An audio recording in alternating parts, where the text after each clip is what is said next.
Yertle the Turtle by Dr. Seuss.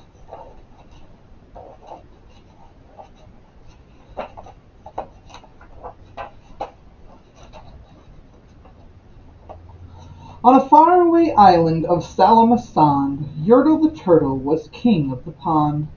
A nice little pond. It was clean. It was neat. The water was warm. There was plenty to eat. The turtles had everything turtles might need, and they were all happy, quite happy indeed.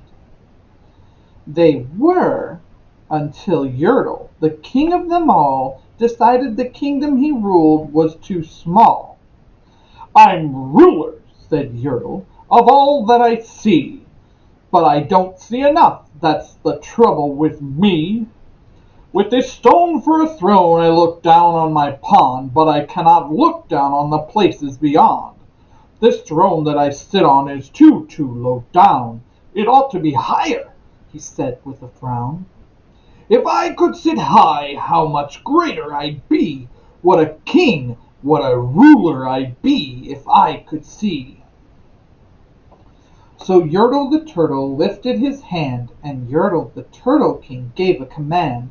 He ordered 9 turtles to swim to his stone, and using these turtles he built a new throne. He made each turtle stand on another one's back, and he piled them all up in a 9 turtle stack. And then Yertle climbed up. He sat down on the pile. What a wonderful view! He could see almost a mile.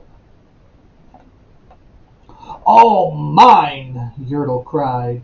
"Oh, the things I now rule! I'm king of a cow, and I'm king of a mule, I'm king of a house, and what's more beyond that, I'm king of a blueberry bush and a cat. I'm Yertle the Turtle, oh marvelous me, for I am the ruler of all that I see."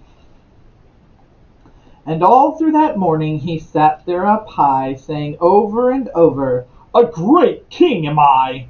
Until long about noon, then he heard a faint sigh. "What's that?" snapped the king, and he looked down the stack, and he saw at the bottom a turtle named Mac, just a part of this throne. And this little plain turtle looked up and he said, "Beg your pardon, King Yertle. I've pains in my back and my shoulders and knees. How long must we stand here, your majesty, please?" "Silence!" the king of turtles barked back. "I'm king, and you're only a turtle named Mac. You stay in your place while I sit here and rule. I'm king of a cow, and I'm king of a mule. I'm king of a house and a bush and a cat. But that isn't all. I'll do better than that. My throne shall be higher," his royal voice thundered. "So pile up more turtles. I want about 200. Turtles, more turtles!" he bellowed and brayed. And the turtles way down in the pond were afraid. They trembled, they shook, but they came.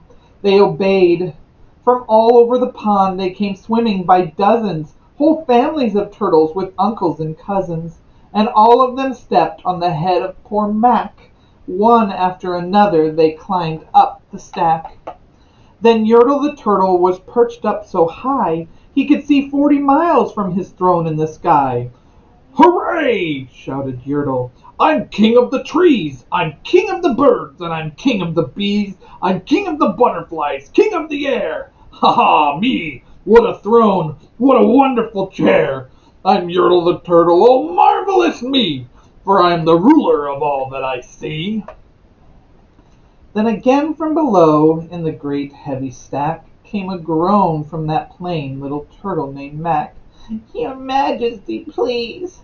I don't like to complain, but down here below we are feeling great pain. I know up on top you are seeing great sights, but down at the bottom we too should have rights. We turtles can't stand it. Our shells will all crack. Besides, we need food. We are starving," groaned Mac.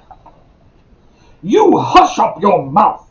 howled the mighty King Yertle. "You've no right to talk to the world's highest turtle. I rule from the clouds, over land, over sea. There's nothing, no, nothing that's higher than me. But while he was shouting, he saw with surprise that the moon of the evening was starting to rise, up over his head in the darkening skies. "What's that?" snorted Yertle. "Say, what is that thing that dares to be higher than Yertle the king? I shall not allow it. I shall go higher still. I will build my throne higher. I can, and I will. I'll call some more turtles. I'll stack 'em to heaven. I need about 5,607." But as Yertle the Turtle King, lifted his hand and started to order and give the command, that plain little turtle below in the stack, that plain little turtle whose name was just Mac, decided he'd taken enough, and he had. And that plain little lad got a little bit mad. And that plain little Mac did a plain little thing. He burped, and his burp shook the throne of the king. And Yertle the Turtle, the king of the trees, the king of the air and the birds and the bees, the king of a house and a cow and a mule, well, that was the end of the Turtle King's rule. For Yertle the king of all Salamasand fell off of his high throne and fell plunk in the pond. And today the great Yertle, that marvelous he, is king of the mud, that is all he can see. And the turtles, of course, all the turtles are free, as turtles and maybe all creatures should be.